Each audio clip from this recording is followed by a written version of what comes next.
I think we're live. Oh, here we go. Why is it every time I start this, I always start with, I think we're live. Hi, everybody. Welcome to KP Live, Directors and Designers Day. So today I'm very excited because I have a new friend of mine who I met while I was out and about doing shows in Hollywood and Los Angeles. He is a director, an actor, and fight choreographer, and sound. He just does a lot of stuff. So I would like to bring on Marc Antonio Pritchett. Hi, Marc. Hello. How are you doing? Yeah, applause from our studio audience. Thank you for joining us today. I'm really excited to have you here. Well, thank you for having me. And as I said earlier when we first logged on, you are so fancy with your studio. You can't see that direction, so like the not chaotic side. So. Well, I love it. It's very impressive. You'll have to tell us a little bit about your sound engineering later after we've talked about directing. Cool. So thank you so much for coming on here. And as I was telling them before, I met you. You're a Sacred Fools member. Yes. Sacred Fools Theater in Hollywood. And you directed Mousetrap at Palisades, correct? That's our sister theater, Palisades. And you were scheduled to direct The Music Man at Morgan Wixon. Please get rescheduled. Please get rescheduled. Yes. I am really hoping they do. I mean, like that, for those people who are not aware, that was on the list for the season that quarantine has stopped. So I really am hoping that comes back. I was really excited to see your production of that. Oh. And to maybe audition for You better. So hopefully we'll get that back. So you heard about Kentwood through that circuit, right? Through the West Side Community Theater Circuit. West Side. No, we had like a couple of cast members that were going right into some project over there. I do remember that. And actually mentioned one of our people from 12th Night directed a show over there. So. Yes. So Susan Stengel is who is directed. And for those people who were on Thursday with Sharinda for Vanya, Sonia, Masha, and Spike, I'll make sure to get all those names in. The director for that is a friend of yours. So yay. I love it. Theater is like this great network of bringing people together from all over. It so is. It's a small fishbowl. So I always say you have to be careful what you say. You might be working for that person. You never know, right? So, and also what you say about theater companies, because you never know who is working, who works where. So no, that's great. And we should all be supportive anyway. Oh yeah. So awesome. I'm so curious. I don't know. You're a new friend to me. So I don't know much about your history in the arts and theater. And so how did you get sucked into this crazy world? Well, there was kind of a funny thing because my main things are music, drama, fighting stuff. And so the very first play I was in, I think it must have been like third or fourth grade. It was like The Golden Goose or something. I don't remember what it was, but I had a page. I was playing a page. I had one line. I also had to do a little, I was also a guard who had to like take out the bad people that the princess didn't like and drag them off. So I had a little stage combat and I played my recorder in it. So it was like this funny thing where I was scared to death with my one line. Play the recorder and I had a fight scene. And it was like, it turns into doing, many, many moons later, too many moons later, like doing fight work and acting and music, So that really was the first thing. But I think high school would have been when I got really into acting with the whole Thespian Society and all those little competitions in high school and all that kind of a thing got me into that. And where did you grow up? Where did you do all this? I was born Tacoma Park, Maryland, raised Alexandria, like a Metro DC area. Okay. And then went to high school and college down in Georgia. Ultimately, University of Georgia is where I went to college. Oh, okay. We can talk college football later. Uh-oh. Sorry about that.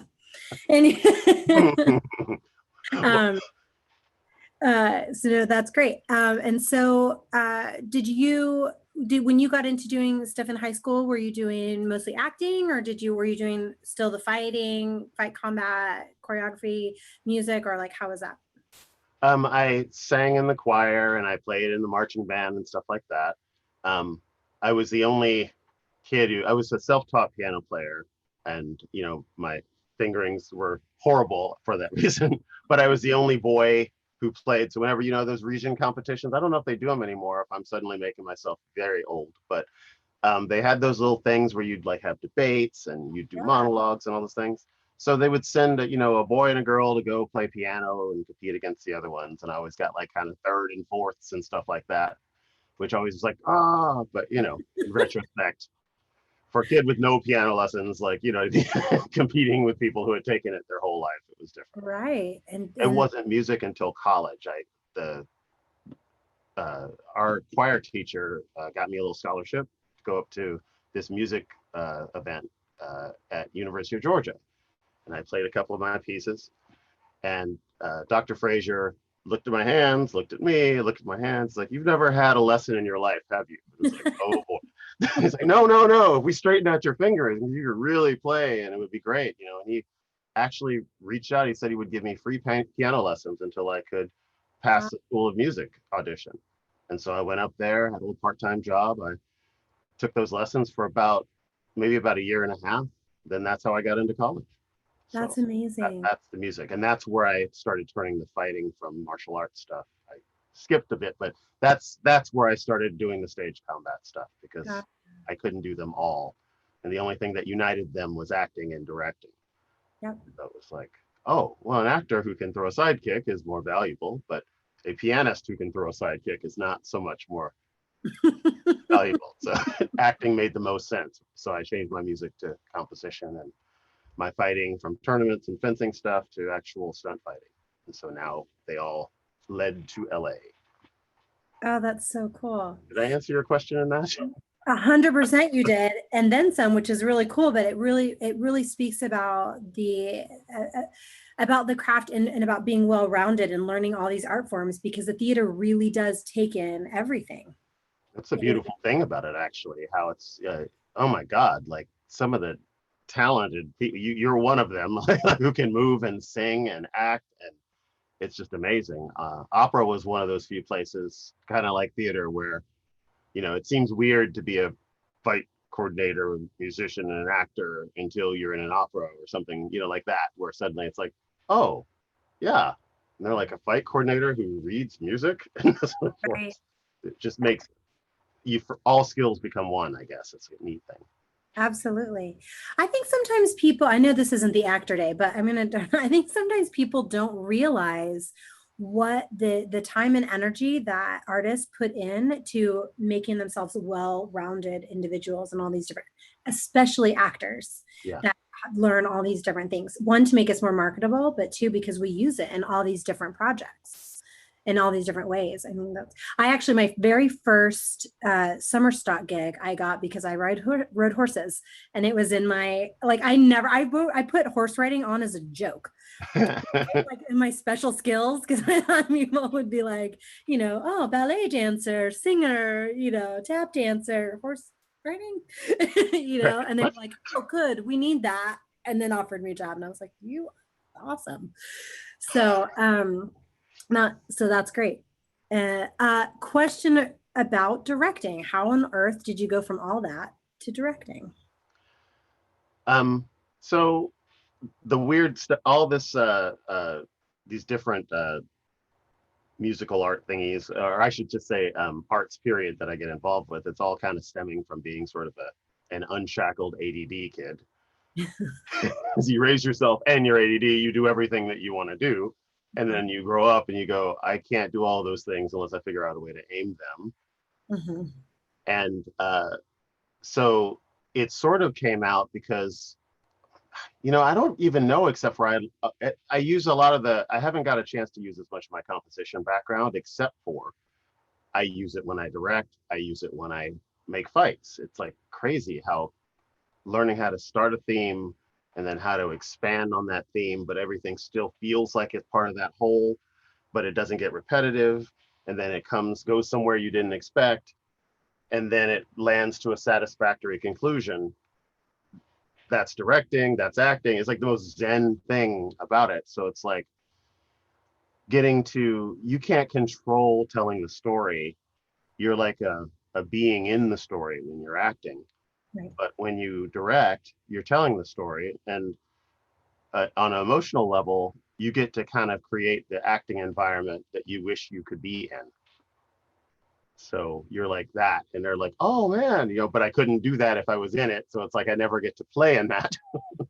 Well, But then after doing it enough, I'm like, you know what? I don't mind just worrying about my part for a while and not all this other stuff. And then I go, you know what? I want to control some stuff again. I don't want to be like, I want to be able to paint the pictures. I've had too much of this. Let me just learn my lines. Like it's a perfect balance to keep me sane. Do you feel the same way? I feel the exact same. I feel the exact same way. Sometimes I want to be the overall storyteller. And sometimes I just want to worry about getting in depth in my poor part of the story and let somebody else conduct the music. I feel the exact same way. I can't do one for too many times. Like I have to then do the other. The special thing about directing, I feel, is that you can actually sit down and enjoy your handiwork. Once the show opens, you're like, okay, you can learn from it, you can analyze it. It's weird when you're acting because you never you just know what people tell you about it. Right. But you kind of, unless you have a dual cast or some other scenario, you never really get to fully understand what you guys put together. You just kind of know how it felt from the inside. Yeah. And you're always experiencing it and trying to stay fresh in it. So it's like I can never be watching it. I'm watching myself from the outside because I have to be in the moment and invested in what it is. The second I start to watch what I'm doing from the outside, I go, "Ooh, Samantha, you are not focused or in this." And are Do you you find that now I'm interviewing you. I don't know how that happened. It turns into a conversation, Who right? is this? No. No, but like do you find that each one makes you better at the other? Because that's what I feel like. Like if I'm running it, then I kind of understand what people can do to help me to tell the story. And then and it helps me to communicate to them because it's like, dude, I know what I'm asking you to do. This one's a little rough, but can you get there in a short period of time? Because that's kind of what it needs, you can talk to them because you know what they're trying to do. And when you flip it, you know what I mean? I know what the director's trying to do, so I can be a better wingman while also doing, I don't know. Do you feel like that, or is that a weird? No, 100% I feel like that. I do. And when I was younger, I used to think of those two roles as very separate. And now I almost wonder, as a director, I almost wonder how can a person be a director and not also be an actor and be able to communicate in actor way or And I like going back and forth because a lot of directors were actors, but I feel like the more time goes by, I mean, people are awesome, so who knows? But for me anyway, the more time that has gone since I last performed, I feel like it's better if I flip them, if they go back and forth a little bit. 100%. Yeah.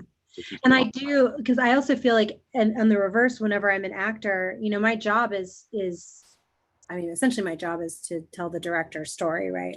Or tell the story of my character, but do it as the director's leading us. And it really does help me to be able to communicate also back to them without like, it's not my job to like tell them what to do or whatever, and I understand. I'm just doing my little part of this, and it helps me to communicate with them in a way that I can hear what is the overall story you're trying to do.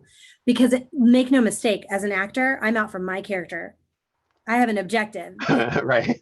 I have to win that objective, right? That's my goal. So oftentimes I think we get one-sided of like, well, my character would never do that because in our mind we're thinking, right? But the director's like, actually they would because this is right here. Right. This thing called a script that we have to stay on. Maybe the writer will change the words to fit what I want to do. Right. It's a lovely symbiotic relationship. And I agree with you. I think I feel stronger in both as I do. Yeah. For sure.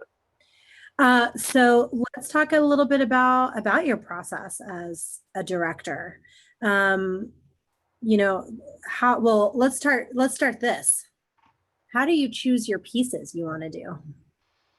I'm throwing this one on you because I didn't talk to you about this before. That's good. No, but how dare you? No, that's perfect though.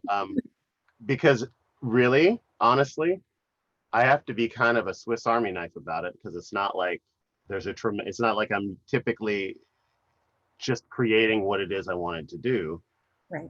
right? Um, the Mousetrap, they had somebody at the beginning of the season, someone dropped, they knew me from earlier in the year, and they went, you know what, Mark would be great for this, talk to Mark. And they called me, and then I went to go pitch for the thing a night later. So it's like, Oh, don't wow. really pick, I didn't pick that, I didn't pick a lot of the things, they kind of show up and I decide if I'm going to do them. So I kind of, it's like weird thing where I don't know what I want sometimes because you kind of get in that position of bringing other people's visions to life in the best way you can.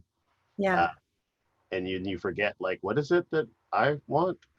you know, but I love classics, I really do. I love like David Ivesy, like wacky, silly, Yes. absurdist stuff. Um, and so what was your question? Because I think I just wandered down ADD land proving No, myself. you're fine. You choose the pieces you want to How direct. do I choose? Yeah, I haven't traditionally had that power. Usually someone approached me about directing a piece and then sent the thing to me. And then I read it and went, okay, do I think, because not only it's easier, it's better, right? For us to say no if we don't think that we can kill that thing. Because Right. when their opportunities aren't there, each one of these needs to be a home run. You're going to spend way too much time. You're going to really make it like it's the only thing you've ever done in your life so that there can be some carryover from it. And so you've got to make sure when you pick those things that they're things that you really can you match with and you think you can really bring that story out and make it effective. Right.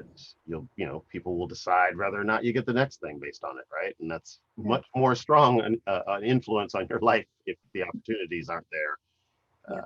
in the first place. So That is so true. And it's funny that you're saying that because I've always approached things like that, but I never thought that people didn't have to do that. right, Like there are some people are like, yeah, oh, yeah, I can yeah, direct I'll that. be there. I'll do next time. But No, like I'm like, no, no, it has to be if I have one like yeah. not great hit, people are like, mm, Mm. But what yeah, about all those other ones? No, it's like, yeah, it's. But I mean, okay, that sucks. But it's like lifting weights sucks, but then you're stronger as a result of it, that's right? right. So it's That's like there's a way to think of it where it's like, man, that blows. I wish I didn't have this problem that maybe isn't as widespread. But on the other hand, it makes you sharpen your game. yeah, And then if the gates ever come down, you're going to come racing out of that thing that's true. much faster than someone who just takes it for granted because you've been And it's working. nice to not get complacent. Mm-hmm. You have to pretend that even when things are rolling, like it's the last thing you're ever going to do. You have to do everything like you're hungry because that's right when we can see plenty of Hollywood stories of people who, this is great. It's going to go for, and Yeah, that's true. it's hard True. to turn that ship back up once it goes down. Some people do, but That's true.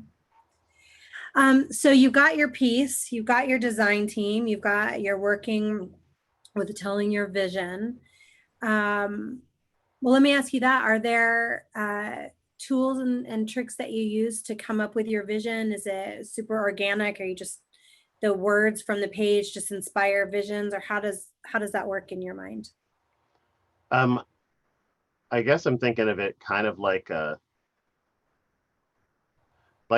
amusement park ride, an artistic amusement park ride. So I'm thinking more about what journey I want to take the audience through, right? So they're going to come in, they're going to see this, they're going to do that. The composer part of me is thinking of it like, okay, in writers, when it's well written, it's funny how that aligns with it, but it's like when you're writing something, each bit you write kind of sets up or makes the next section that much more impactful. So if I've done my homework here, the back end of the play should just tell itself because you're invested in all these people, you're invested in the conflict.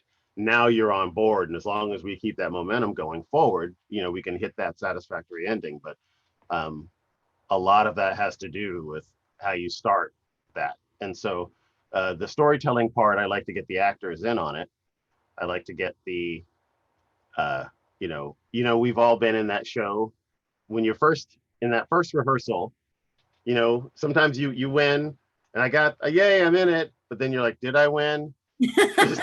Because we've all been in that thing that went off the rails, and then you're like, I'm gonna be the professional, I'm gonna do my part, but we all know that this is just like Mayday, Mayday, Mayday. And so now on the other side, it's like part of what I'm doing, it's all honest, but if there was a purpose behind it, it's like, you are in good hands. This is good. I'm listening to you. I know you're good actors. You don't need to be like, well, let's just be used to being silly around each other. I like to break down all of that with some silliness in the beginning. Just talk about the story so that before people start ingraining choices that you have to talk them off of later that don't work for the story, you let them know kind of, this is what I'm thinking. What do you think? And then we're all telling the same story. I've never had someone then show up and say, I think my character has a hump and should speak with a Russian accent 2 weeks later because I let him play forever. And then now I can't get him off of that.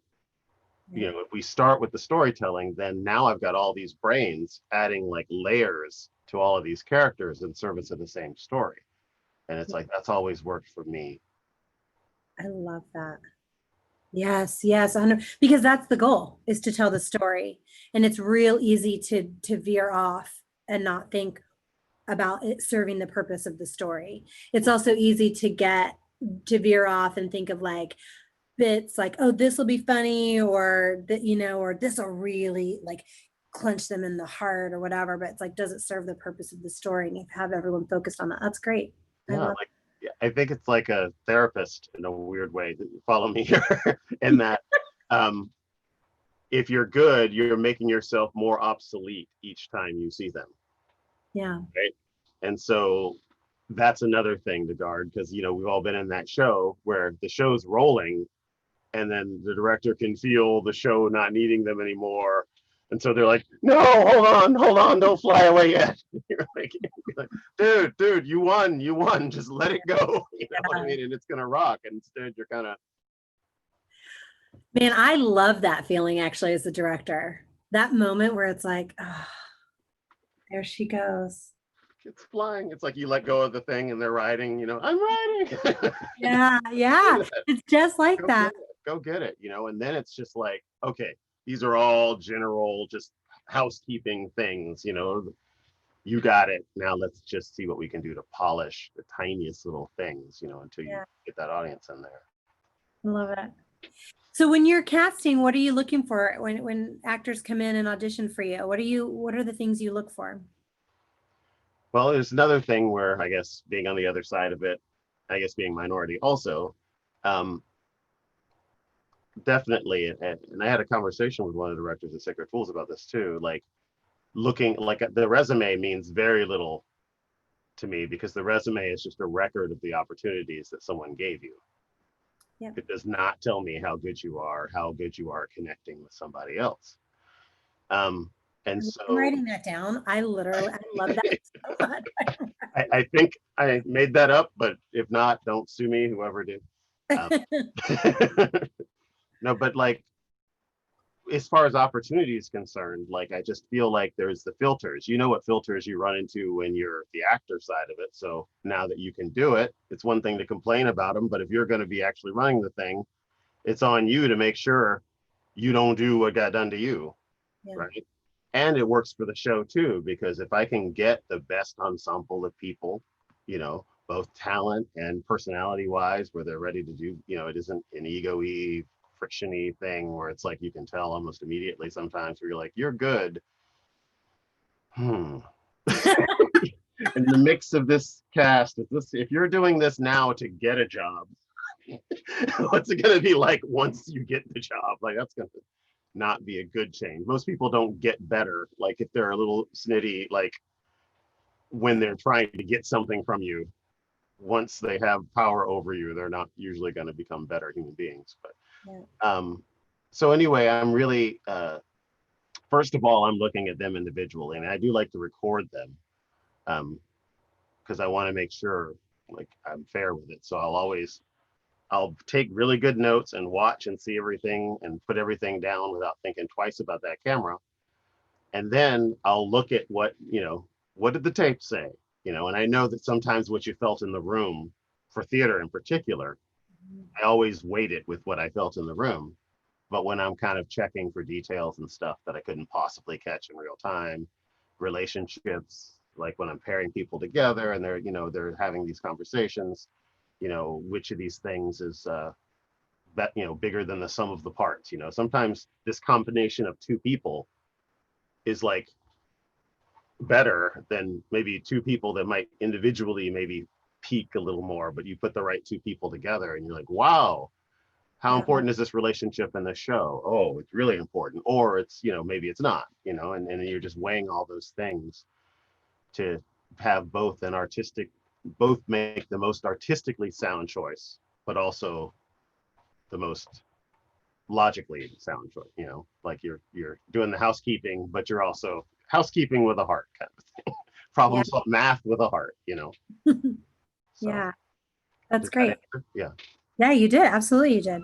And I think it's not an easy thing to do. Recording it, that's an interesting step because you're typically not with an actor who's auditioning for more than a few minutes, right? It's not like you've got an hour to it's not like an acting class where you're like working and you see you just have like usually a one shot, like let me give you a note, see how you adjust, but I think you bring up a good point, and correct me if I'm wrong, but it's like you're kind of probably observing and watching them from the second they walk into the room, Yeah.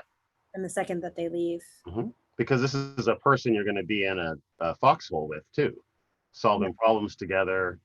Every production, no matter how awesome, there's always something you have to kind of go through in the course of it. And people that are good in that scenario are good to, you want people who you're happy to have in your foxhole, so to speak, instead of being, because yeah. Do you do open auditions or do you do closed auditions? How does that that's work? usually up to the theater. I would tend to want it to be open because I wouldn't want there to be a filter before it got to me. Because you know what I mean? There's filters all over the place. We filter ourselves, going, oh, they're not going to cast me for that. Maybe I shouldn't go. But I don't want to add anything, So if it was my choice, I would probably have it open unless it was a time constraint. Like they were concerned on Music Man, there's so many roles. And even if you saw people and you kept it to 10 minutes, like with a potentially 40-person cast, 2 days is pushing it. Right, to see enough people to I'm not trying to find one person for each role.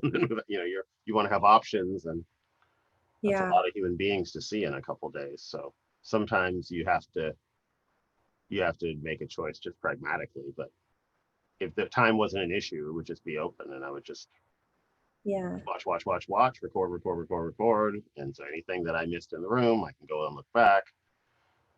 I've even used it. Maybe actors are like, I don't want to hear this, but it's funny when I see someone who auditioned for me before, I can go back and look. And I've seen people grow so freaking much since the last time that happened. And that is information that's useful. That is true. You're like, ooh, okay. Someone's been working on their thing. Yeah, that's true. So that tells also a lot about that person. And their work ethic and their dedication to craft. Yeah. Because that environment is all important, right? Like you're kind of making this little playpen where everyone's just having fun and being silly and telling a story, and there's nothing worse than having something icky in paradise, so to speak. That's true. We've all been through that.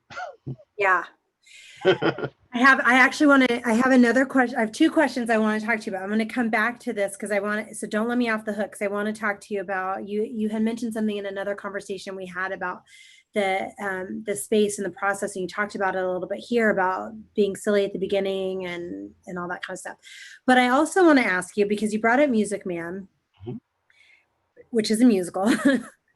And a lot of times there's this debate about, is it more important to have somebody with like killer vocals, or more important to have somebody that is just ridiculously like in tune with character and acting?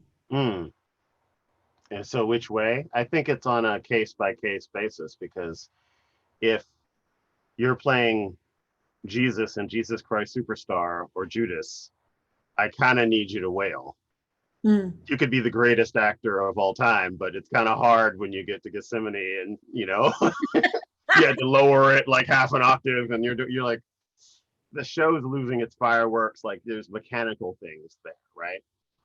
But there are roles like Henry Hill, Harold Hill. Wow, yeah, ready to direct that show. Anyway, that was a character like Harold. I always thought you were gonna say Henry Higgins, and I was like, "Are you doing my fair lady?" Yeah. I almost did, right? But like, yeah, there's characters like that are just pattery and fun. And I mean, come on, like Harold has got to be all about the acting. Yeah. There's not a huge range to that character. That character is all charisma. Yeah. So I think my thought would be that I would look at what the role needed and what the role contributed to the show. Like everything kind of has a function in the show. And so I do have to wait, okay, that person's here to bring the spectacle, Yeah.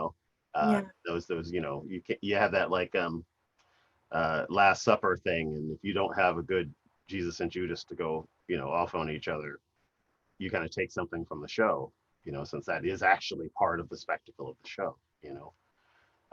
They definitely, musical theater is rough, man. You gotta be good at so many things.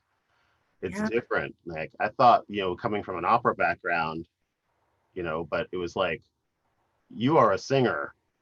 And I know a lot of opera singers are like, what? And I'm like, but I'm just saying, you don't, there's no question when you come into an opera, this Right. person really acts really well, so it's okay. They're going to sing this aria. It'll be right. You know what I mean? Like, no. You are the bomb singer, and we're happy that you can act as well. Right. But if you need to stand there and sing awesome, and we'll just pose you, Right. we can work with that too. But musical theater is never that forgiving. Right. On that aspect. So true. It's so true.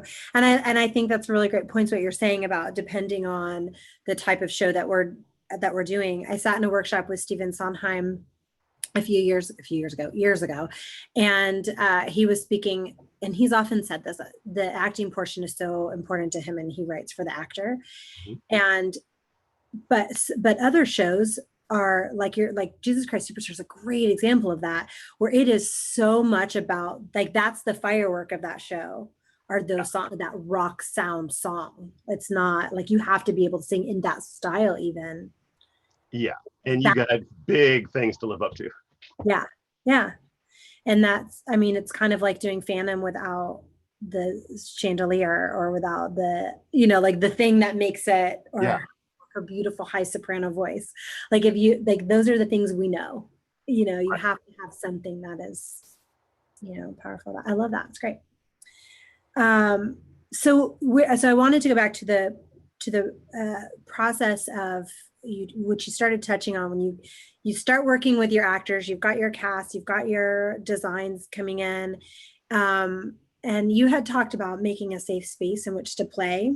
Mm-hmm. What are some things that you do to create that safe space?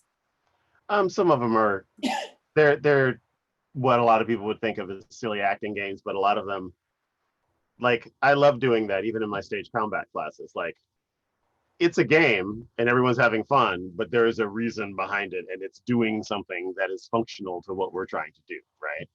So there's some silly ones. The one that actually usually gets the most traction is the one where you, I don't know if there's a name to it, but everyone's in a circle and someone enters the circle and they make some big vocal choice and some big physical choice, whatever it is, in the direction of somebody who then has to copy that and come to the middle. And then they get to make up their own, and it just becomes this big silly play. And I love it because, kids can just let go and be silly, but we've got all this armor from just the life of living in this world. It's like, I got to let everyone know that I'm really good. I took a lot of classes and I've really practiced my stuff. So you guys got to know that I'm awesome. And it's like, you're in this room. I would not put you in this room. Like, you know what I mean? Like, right. logical, pragmatic human being. Like I wanted to make friends. And so no, like you were in here because you were, and so you're already good. Now we're just playing. And so we got to make an ensemble. And then we start doing the storytelling with it. And then we start walking, lots of walking read-throughs of the play where people you can stand, you can sit, you can do yoga, I don't care, do whatever you need to do, and just start to find little things, and people start finding little quirks. Sometimes I'll do the blocking a little bit like that. It's always going to have structure, obviously, because there's function that has to be, or, there's lots of facts and everything that don't need to be. But if I find that if they're in on the blocking, then it sticks to their brain like glue. It's not work. Like some of the ways that I'm trying to work is to make it not work so that all they have to worry about is just their talent. Stay in your character, play your thing, experience everything like it was the first time, and just put yourself into this, discover stuff, do stuff, play. As we get closer, we'll start nailing things down that are that work the best, but just feel okay with playing. And also it takes weight off of the memorization for most people. Because there's so much of that. You're like, you don't realize you've read through this play like multiple times in this first week or whatever, you know what I mean? And then when you go to memorize it, you're like, why is this easier? It's like, because the director is also a teacher and is sneaking some neurological training into his games. It's so funny. I'm hearing you talk and I'm like, yeah, I agree. That's why I like to do it too. And then you said teacher, and I'm like, oh, that's right. Because we're teachers. So right. That's seriously. I mean, you don't want to, if you say, I'm going to teach you, and no. But if you make a game that just happens to do a thing that makes someone's work easier, that's kind of how you have to do it as a director. You're not teaching anybody anything, but that knowledge is invaluable because I know how you learn. You sit there and you let someone make the same mistake in the same spot night after night after night. It's like a crease they're making deeper in their brain. And now when they're trying to rewrite it, it's like they don't even just erase it and put another one. They put a not this but that, and they have to use their brain to take that other lane. And every time they relax, they go down the first one and make it deeper. So you have to be in their head just as much almost. I mean, to wear that out and let that fade away for the new thing. It's better to I don't try to get off book in 2 seconds. Carry the book, read it word perfect from the script, and it will save you so much work when you start memorizing because you don't have bad stuff you have to unlearn in your head. Right. Yeah, that's great. That's brilliant. It also sounds to me too like when you're talking about the games and the silly exercises, like kind of breaking down the barrier of like if we're all being goofy, if we're all being silly, when we get into the script part, we can take risks in our choices and stuff because I've already been silly in front of you. I've already tried things that didn't work. It was fine. Because otherwise you get the safe, what is the choice that's gonna make everyone think I'm cool and will like me in the village? You know what I mean? And it's like, everyone likes you. Just find the best choice to tell the story that resonates with you. So because that means if it resonates with you and with the words, woot, eureka. That's the things that really hit. I can't tell you what that is. I can just kind of aim you and watch and say light bulb. I love that. I think that is so key. And one of the things I love so much about theater, and I maybe I was just blessed right from the beginning in my first examples of theater, but I think that's so beautiful is that it is a safe environment. Yeah. It's a place to be vulnerable and to be free and to take risks and they're not always right. Right. Like so many times I've like belted out and like, that is not the right note. Right. But I love that it was belted, right? Again. Yeah. Right. You're gonna mess up. Yeah. So but yeah, I think that's great. It's so important. And I think that's what keeps people coming back to the theater is that feeling of being safe in a vulnerable situation. And it's a thing that most people don't have in their everyday lives. Right. So instead of dreading everyone's got to come through traffic wherever you are. They got to go through something. Who knows what their day was, and it should be a thing where, I just got to put all that stuff down and I'm just kicking it with my temporary family here. Maybe they'll be permanent, but that kind of a thing where you can relax and just play and be silly, and all you got to worry about is this fun artistic game of pretend that we're gonna Yeah. put together. We know how to play as adults, right? Like we got sets, we got people making lights. You kids don't know nothing. Yeah. Oh, it's so, yeah, it's so great. I mean, like my college acting teacher said, first semester, freshman year, it's called a play for a reason. And I just love that. Yep. I love that. So I want to, before we end, I'm looking at the clock, even though we talked for a long time. I love it. It's good conversation. Um, we're in a time right now where we're really aware of a society where we're having a conversation, finally, a very vocal conversation about racism, systemic racism, and more than just, and you and I have talked a little bit about this, more than just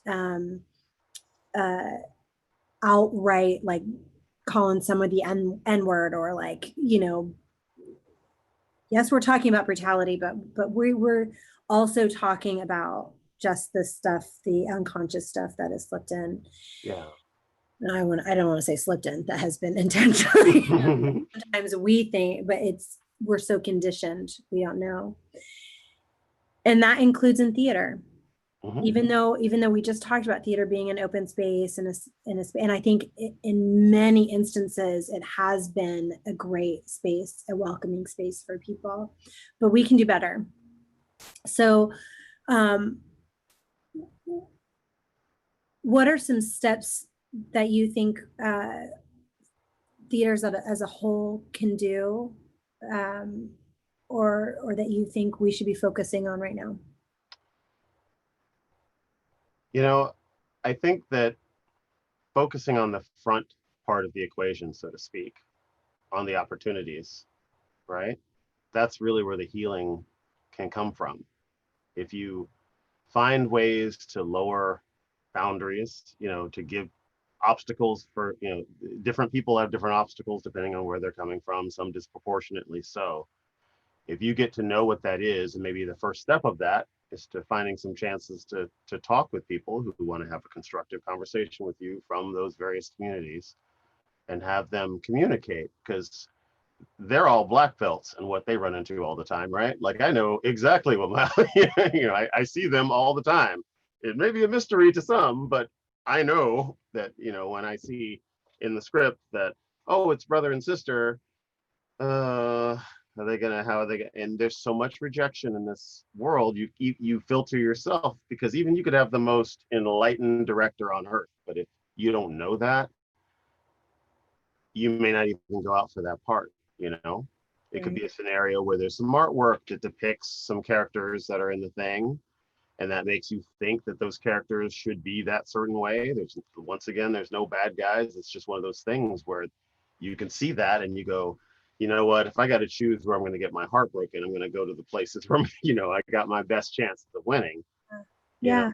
And so if theaters can, you have to do both things. You have to, well, more than both things. You have to do all the things, but find out at least some of the obstacles that people face, right?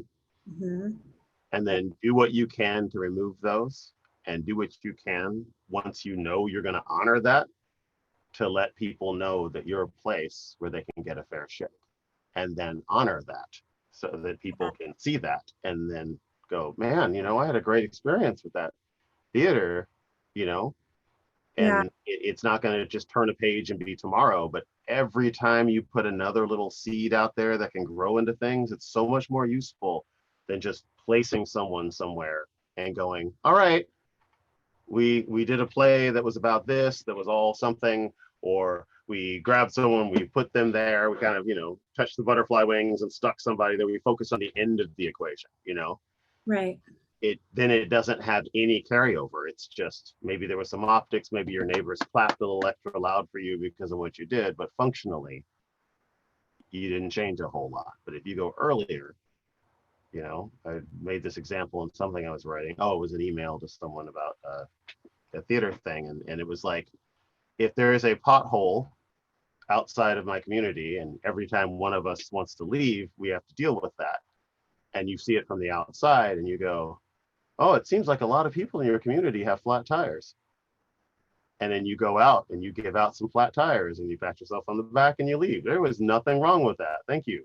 But you could not give away enough flat tires to fix the problem. Some kids broke their legs falling in the pothole. Some people missed auditions, couldn't go vote. Maybe their car got messed up and they lost their money. Or maybe they gave up and decided, I'm not even going out there. That pothole was going to get me, like it really is. There's a lot of busy work. And if you don't want your activism to turn into security theater, so to speak, where you're not really doing anything that's actually making anyone safe, you're just making everyone feel like they're safer by putting things there. But that thing wouldn't actually stop a real scenario. You don't want to be in the position where you're doing busy work because people get tired of seeing the pothole, But if they even looked up for a day and they saw some cones around the pothole, they go, oh, hold on. What's that? And then, oh, did someone fill some dirt in? Oh, some gravel. Okay. It may take a bit. Oh, look, the cement's on, you know what I mean? Yeah. It goes a long way. And everything that pothole, everything downwind of that pothole for the future, for everyone that follows after, they don't have to grow up worrying about that anymore. The people who are all mad and got hurt by it, rightfully so, eventually they will heal without that thing there to poke and prod them anymore. And that's how you make a change that sticks instead of focusing on so many superficial things. What did this person say? Whatever. You know what I mean? There's a lot of ways we get caught up in things that are divisive, that don't functionally make anything better. Yeah. Yeah. I love that analogy. I think that you're wrong, it really does put into perspective that scenario about whether or not we're solving the actual problem. Because yes, I agree. Like maybe at first we do need to send a bunch of tires because we do know you need to drive, but those tires are just going to get messed up again if we don't fix the problem. You could give out infinite tires. You're going to keep doing it. Still there. You could never do enough. So therefore it's wasted energy on some level. That's right. It's interesting because even right now in this conversation, you mentioned something, and we've spoken a little bit about this before, but even still, I didn't quite think about it in this way of filtering out in the sense of not wanting to get rejected. Because I mean, that is so huge. You're absolutely right. And especially in this town where a good chunk of actors are here in the film and TV industry and commercial industry, right? We moved to Los Angeles and not Chicago or New York or else, because we are also typically in the film and TV world. And just so grateful that LA has a huge theater presence so that we can do both, which is great. I love it. So, and in that world, so if you take film, television, and commercial and theater, the rejection rate is even larger. I mean, sometimes I'm doing 2 or 3 self-tapes a day, right? Right. It's so I didn't even think about seeing something and going, because oftentimes I think, oh, they may not cast me, but I'm going to go for it anyway. Maybe I can change their mind. But if you add that filter of rejection on there, maybe it becomes, and I have done this. As you said it, I went, oh, I have done that. Right? They're not going to cast me for that. I didn't go out for an audition right before all this COVID stuff of a show I really wanted to do because I went, they're not going to cast me for, I know how they're going to cast that, and it's not going to be for me. Right. And I don't want to, I'm just not in the mood. My sensitive, vulnerable. You may have been right. I can't take it. But you know what I mean? If you had somebody there that was looking at everything, you'd never know. Yeah. Like the damage on both sides. We got to look inside and you got to look internally and externally. Yeah. There was also, and you mentioned a little bit of this too. We might even be thinking of the same thing, but somebody had mentioned to me a while ago about artwork, and I that thought had also not ever occurred to me, that if we see a person represented, we go, oh, that's what they're looking for Right. That's not me. Let me not go.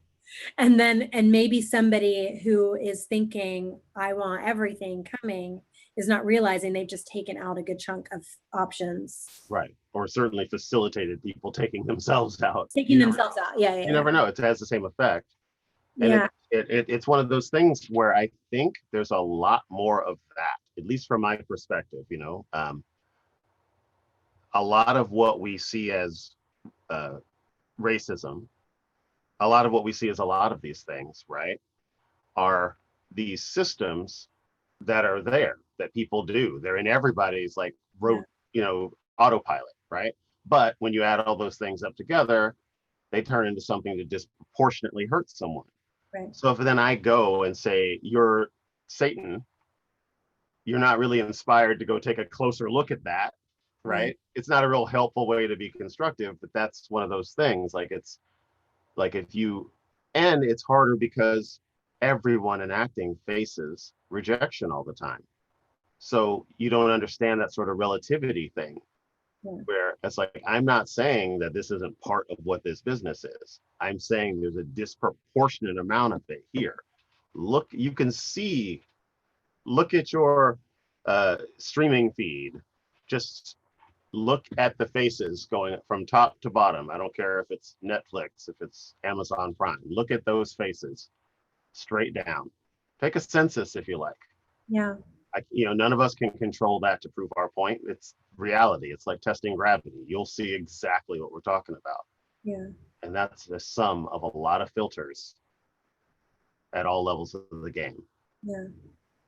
Yeah. And I think we are definitely, hopefully we're at a point of evaluation where we're looking at ourselves individually and in the programs in which we're involved in, be it, work, whatever form of work we're doing, and all of our aspects. I hope that we're doing that, because if we, like you said, if we can't discover the pothole, then we're just remedying a symptom. Right. Yeah. And you got to know there like the levels to it too. I feel like having this Corona thing has been horrific, but it's been, think about before what people thought bad was as a whole, as a country. Oh my God, did somebody wear that? Did somebody say that? Did they do this? Oh my God, they're so canceled. Then suddenly, real knocks on the door. Yep. And it puts everything in perspective. And then, we see that video and it's like, no, guys, you want to be outraged? Yeah. Yeah, this is what you should be saving it for, not for what someone slipped of the tongue, some word, something. These are not the same things. There's a, in martial arts, self-defense, it used to be, I'm not really worried about words, but you put your hand on me, there's a problem. You know what I mean? There doesn't seem to be that distinction anymore. And I feel like the damage of that is that people don't get to resolve their disputes in a way that we've done for thousands of years. So instead they fester and fester and fester and fester. And it's like this powder keg waiting for someone to light a match, Yeah. We see it. And it's like, it's not healthy. It wouldn't be healthy in a relationship to sit around and not tell someone how you feel all the time because you're scared that everyone's going to get you. So it's like, I don't know. I feel like people are maybe ready to look at things a bit more analytically, compassionately, but it should ground down to logic too, right? Yeah. The truth should be the truth, even when the volume's turned down, right? It shouldn't just sound like the truth when you yell it. Yeah. And along those lines, I also, I was taking notes. I don't want you to think I was being rude and looking away when you're talking. Oh, no. I don't even, you're not what I'm looking at, right? You're in the camera. But I was taking notes, and one of the things also that you were talking about, getting the word out, but also honoring it. Oh, I have to. You have to. I think that, it's wonderful and it's great to verbalize things, but we also have to put action to that and honor it. And I think that is really important. And I'm seeing a lot in the theater, people wanting to cast against type and putting out their different and casting breakdowns, different things. Sharon and I actually talked about this last one not putting anything. I think it can go both ways, because then other people make an assumption that if you don't say it, then they're just going to cast it, like type. Um, but if we do that, if we are saying we're seeking out a diverse cast, then we need to seek out a diverse cast and really help to make an environment people want to come into, where they know that we're going to honor that, One of the things I was brainstorming that with Music Band, because you think about a bunch of Iowans in 1912, is it? Maybe you're not thinking that was the most diverse town, but I don't know. I mean, maybe it was. I mean, I'm sure there's, one way or the other, but certainly in our minds, I don't picture that. And so, like, I was thinking, when you see those archetypes, when they say it's like a Harrison Ford type, or it's like a Meryl Streep type, when they put those in there, I found that, and we'll see if it works, but I feel good about it. Like, when you put a couple of types that, like, if I say Mick Jagger, Cab Calloway, you know what I mean? I feel like everyone knows that it's an energy that I'm looking forward. You're going for an essence, specific image, because this character this is what the character does in the story. Is there's just this charismatic dynamo that's just band leading the entire city into doing its thing. And so that's what I need. And there's a bunch of ways to do that. There's so many icons that do that. I thought about the guy from who was it, Steve Martin? Yeah. In Leap of Faith, he was one of the ones I like. There's so many characters that have that kind of salesman-y thing. And so I used it. If you use at least a couple and they're not like the same type of person, so to speak, it's sort of, I hope, communicates that things are open, in addition to, what we posted. We tried to word it like that. Like, all we can do on this end, in the write-up that didn't go out because, sadly it got postponed. We made a point of saying something to the effect of, we've done everything we can to remove all the filters in this process, but the end product of this cast can only be as diverse as the turnout at the audition. So come out here, kick butt, show us what you got, and let's, breathe new life into this timeless classic. And it's like, that feels like the balance, you know what I mean? I don't know. Yeah, no, actually, when you send that to me, I love that, because I hear that, and to me it sounds like a little bit more than just saying all ethnicities open for this role, because then I go, a million times I've heard that. Right. What does it actually mean practically? Really, are you doing that? Because I'm not seeing that. In the end result, I'm not seeing that. But talking about, like, really addressing, we've removed all of the filters as much as we can, but we need you to come out, and that goes, oh, okay, you're really thinking about this. Right. So I really like that. Do you, as a director, I mean, I can kind of already answer this a little bit, because I see, like, in working this, actually, but do you reach out to people that you want to come in to try and ensure that you have a community of options? When you feel like, I feel like I've kind of put this together logically, and I'm just thinking about this, I'm not, how do I actually solve the problem that is there? Not the problem that people kind of have made it to be. And so literally it's about getting people to show up that do stuff that people maybe are tired of challenging the pothole. And so the more I can go and talk about what we're going to do, it's so much more than even, we tried to word it really well, but when you talk to someone, they can feel your energy and they go, okay, I'm looking at someone in the eye who's literally telling me to come audition for this thing, and then they go tell their friend, hey, this is the director friend that I know. And, I get to recruit other people. I mean, we had talked about this where it's like, people that, put that word out there, what this play kind of needs, what we need, type wise. And I mean, when I say type, I'm thinking soul, the energy of it. Yes. So many expressions of it, which removes a whole other filter. I'm not looking at some specific, literal type of person. I'm thinking of what you do in the context of this show. And so whoever does that best, our old Star Trek analogy, right? It's like, we're all in a better shape if the best pilot is piloting, right? There's no quotas on the ship.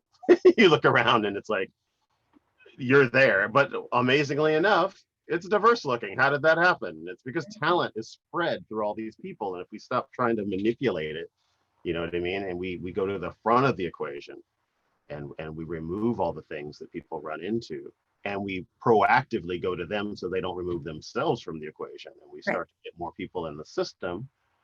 You know what it's like. You get someone who's been banging at the gate forever, working on their game, and they have to be ridiculous just to get a shot. When you finally give them a shot, it's magic. They just kill it out of the park, and everyone goes, I want one of those. How do I get that? Yeah. And then it's self-feeding. You know, you make a seed that can turn into something. It's like functional. It isn't just a thing that got you a one-off possible benefit. You know, you made a thing that's going to make more good, that will make more good, if there's such a thing. Absolutely. I think that's great. A friend of mine had started a while ago going to see a bunch of different theater and would make notes and reach out to actors or designers too. If they saw a great set design or sound design that they really love, they would reach out and make a contact just to have them in that, flip book of what can I, if I need something, who can I call that does something really well?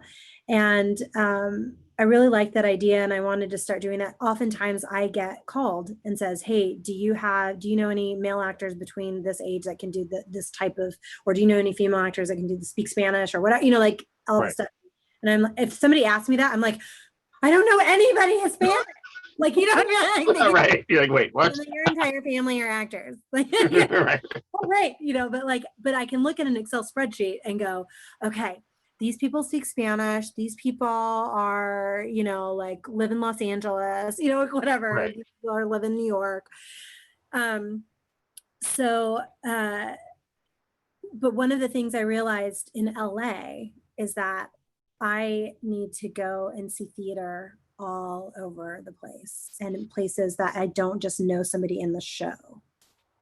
That's really good. Hard, because I'm also like, it's expensive. It's expensive. Same boat. But also I'm like, what if the show is bad? Right. And you spent $25 on it. You don't have, yeah. But then I'm also like, but then I changed my mind and I went, even no matter what, I'll get a good story out of it. So let me. You know what? You should be pitching to do directing things, because then they invite you to come see shows. That's a good point. And then you see stuff that I've seen. A lot of the theater I saw was because they're like, come see some of our stuff. I'll get you some seats. And I'm like, I like that. The way to make it through here when you do not have all of the. That's smart. I'm also going to start joining, watching my Gold Star and all those a little bit more. But I really think like getting out and seeing more talent helps us to be able to bring in more talent whenever those times come. We need to reach out to theaters and communities that we normally don't, because it's real easy to just stay. I mean, especially in Los Angeles, nobody in the West Side wants to go east of La Cienega or north of Sunset because it's hard to get there. Just suck it up. Get out of your neighborhood, even though it'll take you an hour and a half. Yeah. And see different people, more people. So why do we do this again? No, I'm just kidding. What were we thinking? Oh, right. Yeah, we were going to get rich doing theater. That's right. Wait. Right. No. Well, thank you so much for joining me and letting me. Well, thank you for having me. It's just my pleasure. You're just really a wonderful person. I love talking with you. You've got such great ideas. I've loved our conversations and the things that I've read that you have, the action items you've put out. Like you really are doing. And I think that is really impressive. And I'm not just saying this because you're casting a show, but but I do hope to work with you, because like hearing the way you approach things and what you're looking for and the safety of your space, it just sounds like an actor's heaven. So I can attest it would be mine, because that's what I'm trying to make, right? What do I want to be in? Let me make that. Yeah. Hey guys, have fun.